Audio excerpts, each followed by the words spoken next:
வணக்கம். All India radio Chennai.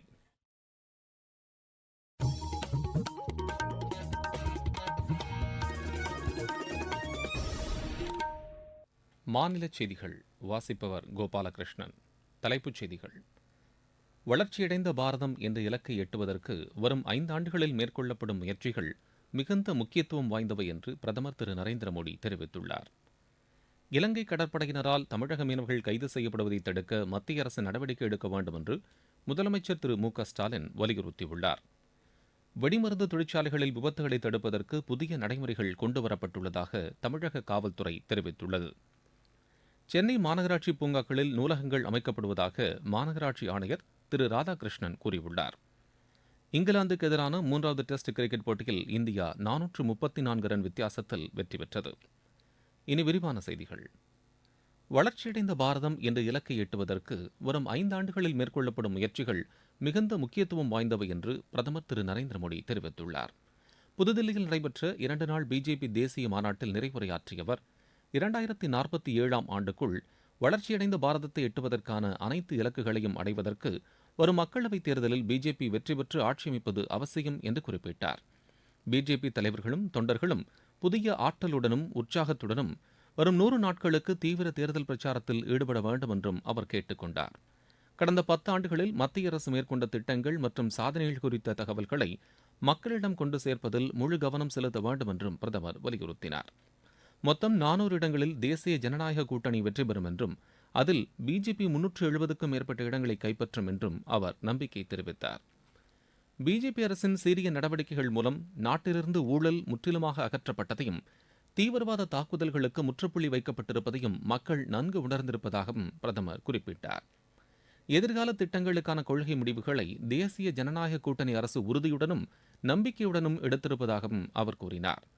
அயோத்தியில் ராமர் கோவில் கட்டியது, கர்தாப்பூர் நெடும்பாதை திட்டத்தை தொடங்கியது, தேசிய கல்விக் கொள்கையை நடைமுறைப்படுத்தியது, ஜம்மு காஷ்மீருக்கு தனி அந்தஸ்து வழங்கிய அரசியலமைப்பு சட்டத்தின் 370வது பிரிவு நீக்கப்பட்டது உள்ளிட்ட சாதனைகளை கடந்த 10 ஆண்டுகளில் தேசிய ஜனநாயக கூட்டணி அரசு படைத்திருப்பதாகவும் பிரதமர் தெரிவித்தார். ஒரே பாரதம் உன்னத பாரதம் என்ற முழக்கம் அரசின் அனைத்து செயல்பாடுகளிலும் காணப்படுவதாக அவர் கூறினார்.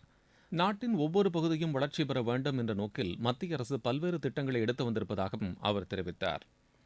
தேர்தலுக்காகவோ வாக்கு வங்கிக்காகவோ பிஜேபியும் தேசிய ஜனநாயக கூட்டணியும் செயல்படவில்லை என்றும் திரு நரேந்திர மோடி உறுதிபட கூறினார். மாநாட்டில் பேசிய உள்துறை அமைச்சர் திரு அமித்ஷா, பிரதமர் திரு நரேந்திர மோடி 2047ஆம் ஆண்டுக்குள் வளர்ச்சியடைந்த பாரதத்தை உருவாக்குவதற்கான தெளிவான திட்டத்தை உருவாக்கியிருப்பதாக கூறினார்.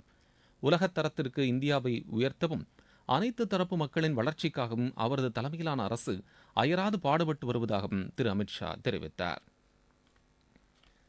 இலங்கை கடற்படையினரால் தமிழக மீனவர்கள் கைது செய்யப்பட்டு சிறையில் அடைக்கப்படுவதை தடுக்க வெளியுறவுத்துறை மூலம் உரிய நடவடிக்கை எடுக்குமாறு மத்திய அரசை முதலமைச்சர் திரு மு க ஸ்டாலின் கேட்டுக் கொண்டுள்ளார்.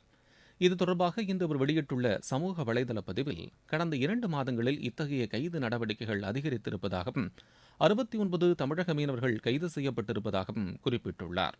இதில் 3 மீனவர்கள் தொடர் குற்றம் புரிபவர்கள் பட்டியலில் சேர்த்து அவர்களை விடுவிக்காமல் சிறையில் அடைத்திருப்பது வேதனைக்குரியது என்றும் அவர் தெரிவித்துள்ளார். தமிழக மீனவர்களின் வாழ்வாதாரத்தை பாதிக்கும் வகையில் அவர்களின் மீன்பிடி படகுகளை நாட்டுடைமையாக்கும் இலங்கை அரசின் செயலையும் தடுத்து நிறுத்த உறுதியான நடவடிக்கையை வெளியுறவு அமைச்சகத்தின் மூலம் மேற்கொள்ள வேண்டும் என்றும் முதலமைச்சர் திரு மு க ஸ்டாலின் கேட்டுக் கொண்டுள்ளார். தமிழகத்தில் வெடிமருந்து தொழிற்சாலைகளில் விபத்துகளை தடுப்பதற்கு புதிய நடைமுறைகள் கொண்டுவரப்பட்டுள்ளதாக காவல்துறை தலைமை இயக்குநர் திரு அப்பாஸ் குமார் தெரிவித்துள்ளார். திருச்சியில் தமிழ்நாடு தீயணைப்பு மற்றும் மீட்புப் பணிகள் துறையினருக்கான விளையாட்டுப் போட்டிகளில் வெற்றி பெற்றவர்களுக்கு பரிசுகளை வழங்கி பேசிய அவர், தீயணைப்புத் துறைக்கு ஜேசிபி இயந்திரங்கள், டிராக்டர்கள், ரோபாட் உள்ளிட்ட புதிய உபகரணங்கள் வாங்கப்பட்டு நவீனப்படுத்துவதற்கான முயற்சிகள் எடுக்கப்பட்டுள்ளதாக தெரிவித்தார்.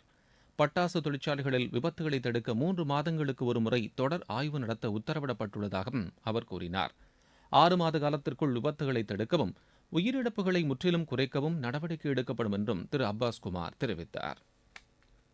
புத்தகம் வாசிக்கும் பழக்கத்தை ஊக்குவிக்கும் பொருட்டு சென்னை மாநகராட்சி பூங்காக்களில் நூலகங்கள் அமைக்கப்பட்டு வருவதாக மாநகராட்சி ஆணையர் திரு ராதாகிருஷ்ணன் கூறியுள்ளார். சென்னையில் இன்று செய்தியாளர்களிடம் பேசிய அவர், ஒவ்வொரு நூலகத்திலும் 300 முதல் 500 புத்தகங்கள் வைக்கப்படும் என்று தெரிவித்தார். ஜிசிசி படிக்கும் ஜோன் ரீடிங் ஜோன்னு சொல்றது வந்து நான் வந்து வட சென்னை பகுதியில் நாங்கள் இதை தொடங்கியிருக்கோம். வட சென்னையில் ஒரு ஆல்மோஸ்ட் 10 லொகேஷன்ல ஸ்டார்ட் பண்ணி ஒரு 7 லொகேஷன்ல இது நடந்து கொண்டிருக்கு. ஏழை எளிய மக்கள் அவங்களுக்கு ஒரு வாய்ப்பு. இன்னைக்கு ஸ்கூல் பிள்ளைகள் படிக்கணும்னா அதற்கு சார்ந்த இது, ஒரு சாதாரண ஜெனரல் நாலேஜ்னா அதற்கு வரலாறு குறித்த உள்ள இது, அந்த மாதிரி சுமார் நம்ம 300-500 புத்தகங்கள் எதிர்பார்க்கிறோம். அங்க regional deputy commissioner office Basin Bridge ரோட்ல இருக்கு. இதை வந்து நம்ம புக்ஸை டொனேட் பண்ணும்போது நாங்க பிரித்து ப்ராப்பரா கொடுப்போம். ரெகுலர் புக்ஸை படிக்கிறதுக்கு ஈர்ப்புக்கு இது ரொம்ப யூஸ்ஃபுல்லா இருக்கு. அதனாலதான் பொதுமக்கள் இதை லைக் பண்றாங்க. நீங்கள் கேட்டுக்கொண்டிருப்பது ஆல் இந்தியா ரேடியோவின் மாநில செய்தி அறிக்கை. यही समय है, सही समय. இதுதான் வேளை, சரியான வேளை. ஒவ்வொரு தேசத்தின் வளர்ச்சி பயணத்தின் போதும் தேசம் முன்வந்து புதிய உறுதிப்பாடுகளோடு முன்னேற்ற பாதையிலே பயணிக்கக்கூடிய அற்புதமான ஒரு வேளையும் பிறக்கும். புதிய பாரதத்தின் துவக்கத்தின் இது அமுத காலம். இதுவே கோடானு கோடி நாட்டு மக்களுடைய உறுதிப்பாடாகும்.